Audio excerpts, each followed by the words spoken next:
Hey guys, welcome to the Max Invest YouTube channel, and today we are going to be looking at a massive company called Mercado Libre.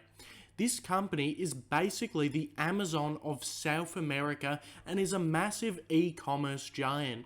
If you enjoy the video, remember to like and subscribe, and remember nothing said in this video is financial advice, and you should always do your own research before purchasing a stock.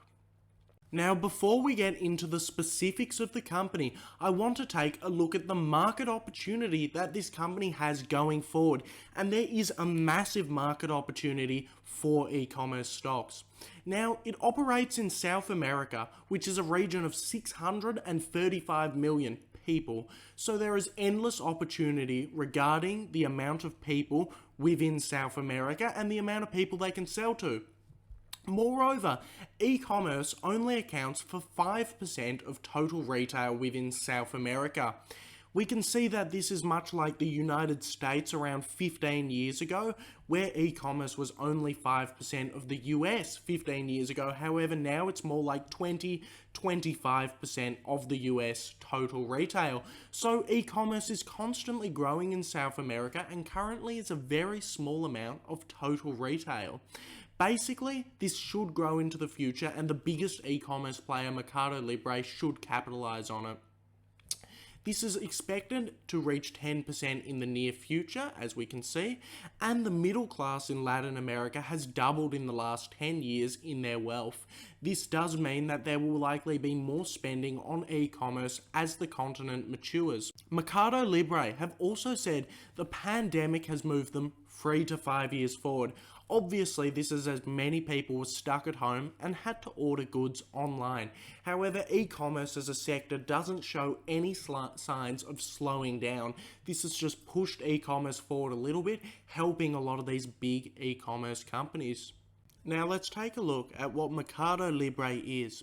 Mercado Libre hosts the largest online commerce and payment system in Latin America. It is a $78 billion company, so as you can see, it is a very large company. It is present in 18 countries across Latin America, which is a significant amount of countries within the region. Its main countries are Brazil, Mexico, and Argentina. They are market leaders in each of the countries they are in, as it is by far the biggest e-commerce giant in South America. However, it does have some competition from Amazon, who also operates in the region. It was previously owned by eBay, and this is important as other companies like PayPal were previously owned by eBay, and they have modeled some of their systems off it, like Mercado Paygo. They also have a whole bunch of other features of the business that I won't go into this time round. Now, Mercado Paygo is the main feature I want to go into, as it is the next biggest feature besides the e-commerce feature. This is modeled after PayPal, as I've already said, since eBay did once own PayPal, and it basically does a lot of the things PayPal can do, like allow individuals to make transactions. On this feature, individuals are actually able to make transactions to their Mercado Libre account, which they can then use to purchase their e-commerce goods. Basically, individuals can go to a network of places, which is basically just convenience stores around South America, and have cash transferred to their Mercado Paygo account for an 8% fee. This basically allows Mercado Paygo to make significantly more money and allows individuals to transfer money into their Mercado Libre account and then purchase e-commerce goods. This solves the problem of South America being a largely cashless society where many people don't have bank accounts, so they can simply go to a convenience store and use that to buy their goods and services from Mercado. Payments in this space are also expected to reach $300 billion worth of payments by 2022, and it is good to see Mercado Libre in other sectors like the payments sector, which will be a huge driver of revenue going forward. Now let's take a look at Mercado Libre's financials. I feel it's also important to know that beforehand, Mercado Libre are now unprofitable this year. The reason they are currently not profitable this year and in 2019 is shipping costs increased significantly for them, and they are trying to find a new way to do shipping to make it significantly more efficient and effective for the business. This is costing a lot of money now, but they expect to save a lot of money in the future. They have also been investing a lot into the business recently, so it's not that much of a problem that they are not profitable now, and they expect to return to profitability in the next couple of years.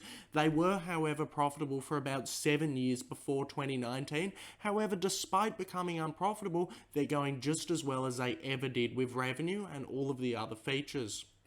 Now, let's take a look at some of the key metrics. It is a forward PE ratio of 225, which is obviously extremely high for the company, and I would like to see the share price come down more to get that to around 130, 140, and it has a price to book ratio of 47. Obviously a very high price to book ratio, and it does show quite a high share price right now. However, the bears are not shorting this stock that much. It only has a short float of 2.7%. Generally, a short float of under 5% is really good, and under 10% is okay. It shows generally people are not bearish on this stock and think it will do well. Now, its revenue is $3.97 billion, which is nearly double that of the previous year, which is what I love to see. This company is doubling up in growth, and this is great for the company with massively increasing revenues. The cost of revenue is only at $2.2 billion, and it does show that they're making some decent margin off this. Revenue has also grown at a compound annual growth rate for 7 years prior to 2020, so the company has some very good history with their revenue, and they're going even better now where their revenue's nearly doubling up with the pandemic and is expected to continue at a nice rate.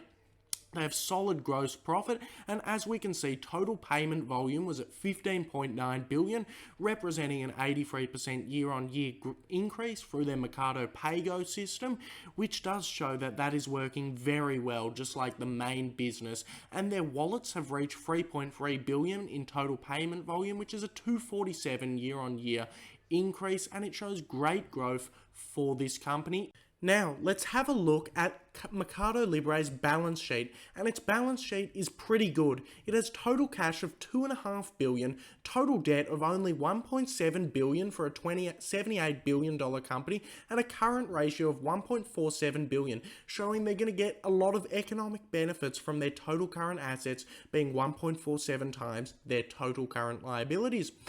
Also, we should also take a look at the unique active customers for Mercado Libre. As we can see, they have grown from 74 million in 2019 to 132 million, nearly a double up year over year in customers. This is insane growth, and it shows they have a massive customer base of people who can all spend on their product. Since e-commerce only takes up 5% of retail within South America, many of these customers still are not spending that much yet. However, it is likely they will be spending more and more on e-commerce. Now, here are some graphs showing their net revenues constantly increasing, showing their good growth in Argentina, Brazil, Mexico, the main three countries, and the other, and showing their steady revenue increases in their fintech sector, the Mercado Paygo, which is going very well. Let's also take a look at what the analysts think of this stock. Now, as we can see, in 2021, the analysts believe it will be $5.77 billion in revenue on average, with $6.5 billion as the high estimates. This is 45% sales growth and is insane from its current $4 billion in revenue. And then by 2022, they expect it'll be doing nearly $8 billion in revenue and maybe $10 billion, which is insane growth. And the analysts are very bullish on this stock. They also believe the EPS will increase massively up to $7 by 2022, which shows they will think the company will be very profitable and doing very well by then. Moreover, TipRanks collates all of the analysts' expectations on the stock. As we can see, 16 professional analysts have came together, and the high estimate is $2,500 a share, the low is $1,700, and the middle is $2,000 a share. Since it's at around $1,400 a share, the analysts believe that this stock has massive upside, and they are all very bullish on this stock. Let's briefly look at their competitive advantages, and the main competitive advantage is they are the largest e-commerce company in South America. They're the largest logistics, and this basically means a lot of things for the company with their massive scale. It means they have buyer and seller data unlike any other company, allowing them to target their advertisements well, and it also means people first think of this company, Mercado Libre, when they want to buy e-commerce within South America. They generally don't think of Amazon, and they think of this more South American e-commerce company that speaks South American languages and will be better for the customers. Also, another big competitive advantage is the amount they spend on IT. 10% of their revenue is spent on IT. This was similar to Amazon back 10 years ago, and basically means that the company is really prioritizing online development, unlike a lot of other e-commerce companies. Let's take a look at its management as well. In 1999, and I'll pronounce these names wrong, but I'll try anyway, Steleo Passos Tolda and Marcus Galperin founded the company. Marcus Galperin was the CEO all the way up to 2020 and has a massive amount of shares and a net worth of nearly $10 billion. However, Steleo Passos Tolda has recently taken over as the CEO from 2020 onwards. I do not know too much about him, as there's not too much there, and he doesn't have that much experience in the industry other than being in the company for 21 years, which is a lot of experience, but he had not many reputable prior jobs. Now, he earns $2.8 million per year, yet has 90,000 Mercado Libre shares. This means most of his wealth is locked up in Mercado Libre, as 90,000 shares is roughly $500 to $1 billion worth of Mercado Libre shares. Since he earns such a small amount, it shows he has a big trust in Mercado Libre, and most of his wealth is sitting in this stock and not moving. Now let's look at the breakdown. 8.42% of shares are held by insiders, which is average for companies. It's good to see they have a bit of faith in the company. And 85% is held by institutions, which generally brings more stability to stocks like this. Let's also look at some of the risks for the stocks. Now, the main risk I've thought of is the competition in the space. They have listed this as they operate in a highly competitive and evolving environment. Obviously, Amazon are everywhere in the world, and Amazon are competing with the company, and they are a giant in the space. So, if competition gets too much, they may fade away. The sector will continue growing, but competition could be too much. Also, they want to maintain profitability and get back into profitability, and they may not do that as the market they are in is rapidly evolving and there's heaps of things they need to adapt to. They are also subject to regulation and oversight, which definitely can weigh down a little bit on giant companies like Mercado Libre. However, I think the main risk is their share value. It's recently dropped a bit lower, down to 1,400.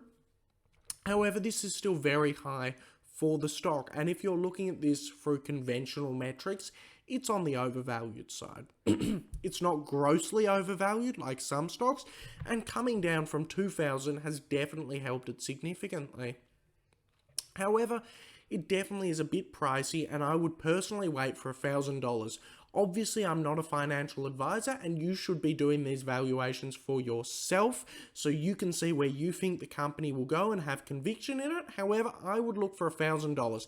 Even if it hit there, I may not enter it, as I already have so many companies in the e-commerce space.